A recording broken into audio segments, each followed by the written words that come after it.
9월 21일 말씀 묵상을 시작하겠습니다. 오늘 말씀은 신명기 7장 12절부터 26절까지의 말씀입니다. 여러분, 자녀가 아무리 사랑한다라는 표현을 하더라도 부모에게 가장 기쁨을 주는 행동은 무엇일까요? 바로 부모의 말에 순종하는 것입니다. 우리도 마찬가지입니다. 하나님 사랑합니다. 하나님 감사합니다. 아무리 말로 표현하고 눈물 흘리고 회개하고 기도하고 또 손들고 찬양하고 하지만 하나님께서 가장 기뻐하실 때는 그분의 말씀에 우리가 순종할 때입니다. 그런데 하나님은 그의 말씀에 순종할 때 단순히 기뻐만 하지 않으십니다. 그에 따르는 엄청난 선물도 주십니다. 오늘 본문은 계명을 잘 지키는 자에게 임하는 하나님의 여러 가지 축복에 대한 말씀입니다.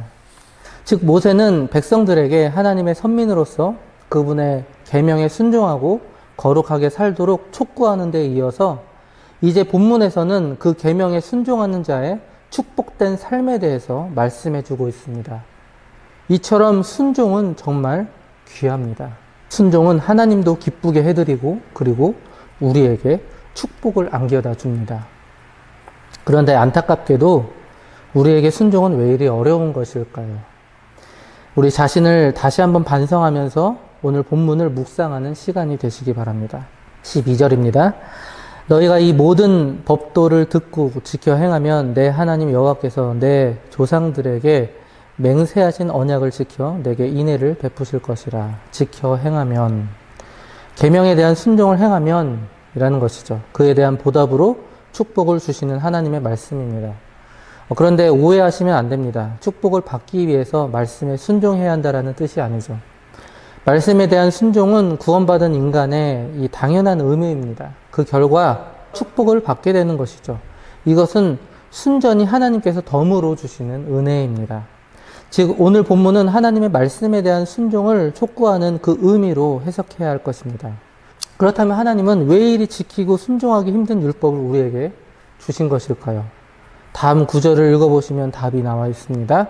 13절입니다. 곧 너를 사랑하시고 복을 주사 너를 번성하게 하시되 내게 주리라고 내 조상들에게 맹세하신 땅에서 내 소생에게 은혜를 베푸시며 내 토지 소산과 곡식과 포도주와 기름을 풍성하게 하시고 내 소와 양을 번식하게 하시니리.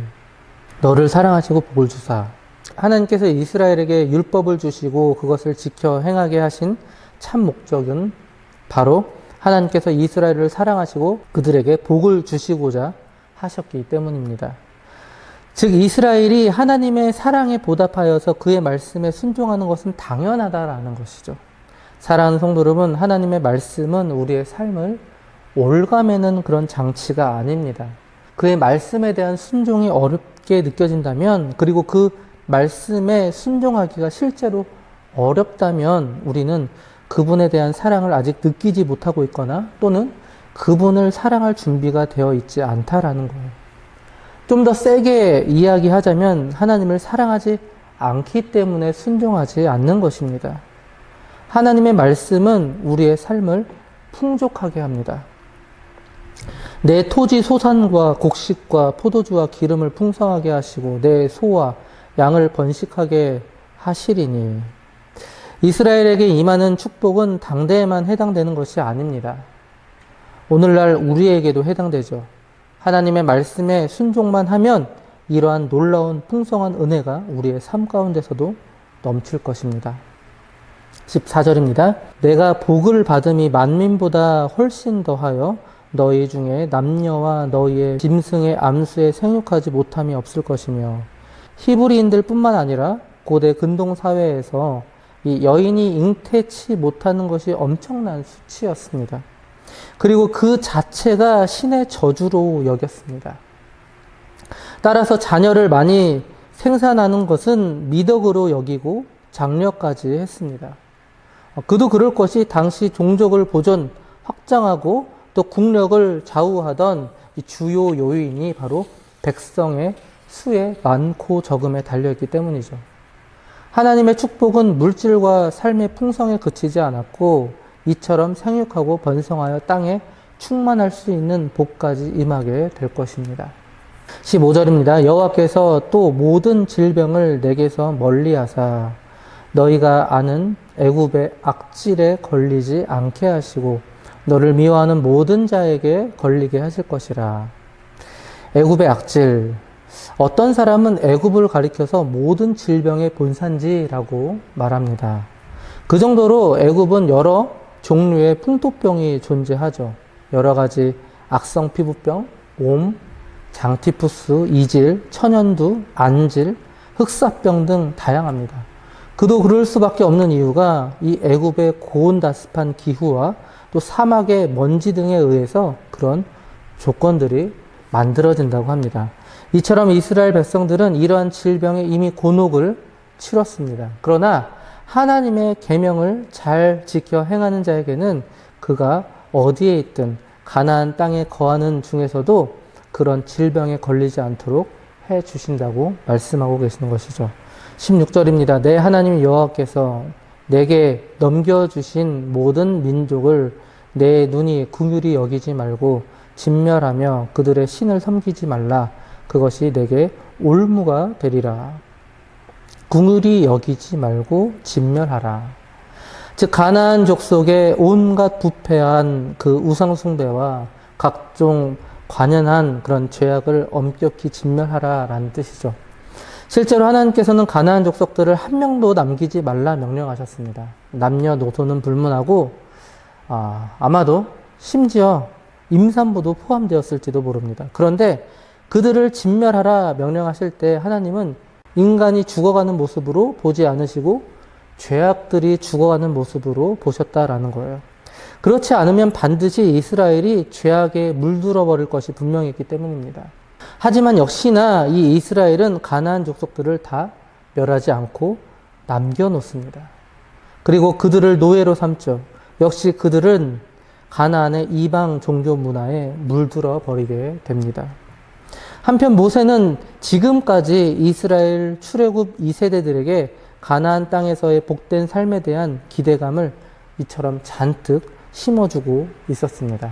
너희들이 하나님의 말씀을 잘 지켜 행하면 이렇게 놀라운 복을 받을 거야 라고 잔뜩 기대감을 불어넣어주고 있습니다. 그리고 이제 그 가나안 땅을 담대하게 정복하라고 권면합니다. 17절부터 19절까지입니다. 내가 혹시 심중에 이르기를 이 민족들이 나보다 많으니 내가 어찌 그를 쫓아낼 수 있으리요 하리라마는 그들을 두려워하지 말고 내 하나님 여호와께서 바로와 온 애굽에 행하신 것을 잘 기억하되 내 하나님 여호와께서 너를 인도하여 내실 때에 내가 본 큰 시험과 이적과 기사와 강한 손과 편 팔을 기억하라. 내 하나님 여호와께서 내가 두려워하는 모든 민족에게 그와 같이 행하실 것이요. 즉 가나안 족속의 군사력이나 수요의 많음에 겁먹지 말고 애굽과 광야에서 묵도한 하나님의 그 크신 능력을 기억하라 라는 거예요. 당당히 여호와의 군대로서 전쟁을 치르라 라고 명령하고 있습니다. 사랑하는 성도 여러분, 전쟁은 하나님께 속한 것입니다. 그렇기 때문에 전쟁의 승패 역시 하나님의 손에 달려 있습니다. 따라서 오늘을 살고 있는 우리 성도들도 영적 전쟁을 임함에 있어서 반드시 이 전쟁이 하나님께 속해 있음을 믿고 앞으로 전진하며 나아가야 할 줄로 믿습니다. 20절부터 22절입니다. 내 하나님 여호와께서 또 왕벌을 그들 중에 보내어 그들의 남은 자와 너를 피하여 숨은 자를 멸하시리니 너는 그들을 두려워하지 말라. 너희의 하나님 여호와 곧 크고 두려운 하나님이 너희 중에 계심이니라. 내 하나님 여호와께서 이 민족들을 내 앞에서 조금씩 쫓아내시리니 너는 그들을 급히 멸하지 말라. 들짐승이 번성하여 너를 해칠까 하노라. 조금씩 쫓아내시리니 만약에 급하게 그 땅이 정복되면 어떻게 될까요? 들짐승이 번성하여 너를 해할까 하노라. 아마도 국토가 급격하게 황폐화되어서 산짐승들이 밑으로 내려와서 그곳에 거하기가 쉽지 않게 될 것입니다. 그래서 하나님은 가나안 족속들을 조금씩 쫓아낼 것입니다. 그런데 여기에는 더 중요한 뜻이 숨겨져 있습니다. 하나님께서 이 이스라엘 백성들에게 이 가나안 족속들을 남겨놓고 조금씩 쫓아내신 이유는 무엇일까요? 바로 이스라엘의 이 여호와 유일 신앙을 이 이스라엘 백성들에게 시험하시기 위해서였습니다. 가나안 족속들의 이 우상숭배 문화를 따를 것인지 아니면 하나님을 섬기게 될 것인지를 시험하시려는 목적도 여기에 내포되어 있죠. 23절, 24절입니다. 내 하나님 여호와께서 그들을 내게 넘기시고 그들을 크게 혼란하게 하여 마침내 진멸하시고 그들의 왕들을 내 손에 넘기시리니 너는 그들의 이름을 천하에서 제하여 버리라. 너를 당할 자가 없이 내가 마침내 그들을 진멸하리라. 그들의 왕들을 내 손에 넘기시리니 고대 세계에 있어서 왕은 곧 국가였습니다. 즉 왕의 전사는 바로 그 나라 전체의 패배를 의미했죠. 훗날 여호수아는 이 명령을 따라서 가나안 족속의 31명의 왕들을 죽였습니다. 그런데 이 땅을 취함에 있어서 반드시 이들이 명심해야 할 것들이 있었는데요. 그것은 무엇이었을까요? 바로 25절, 26절입니다. 너는 그들이 조각한 신상들을 불사르고 그것에 입힌 은이나 금을 탐내지 말며 취하지 말라. 내가 그것으로 말미암아 올무에 걸릴까 하노니 이는 내 하나님 여호와께서 가증히 여기시는 것임이니라. 너는 가증한 것을 내 집에 들이지 말라. 너도 그것과 같이 진멸당할까 하노라. 너는 그것을 멀리하며 심히 미워하라. 그것은 진멸당할 것임이니라. 바로 우상 숭배였습니다. 만일 그들이 가나안의 우상을 취하게 된다면 분명 하나님과의 관계는 점점 멀어지게 될 것이 분명했기 때문이죠. 그래서 하나님께서는 그 가증한 것을 집에 들이지도 말라고 명령하신 것입니다. 사랑하는 성도 여러분, 말씀을 마무리하겠습니다. 오늘날에도 우리 주위에는 온갖 유형 그리고 무형의 우상들이 즐비하죠. 오늘 말씀은 그러한 우상들에 대해서 우리가 가져야 할 태도들에 대해서 어떠해야 하는지를 분명히 일깨워주는 말씀입니다. 우리는 결코 사단의 유혹을 뿌리칠 수가 없습니다. 사단의 유혹에서 벗어나는 방법은 단 하나입니다. 피하는 것이죠. 이것이 바로 하나님의 지혜입니다. 오늘 하루도 하나님의 지혜를 통하여서 죄악들이 우리 자신들에게 틈타지 못하도록 해야 할 것입니다. 이러한 끊임없는 노력을 따라 늘 하나님과의 관계가 풍성해지는 저와 장자 가족들 되시기 바랍니다.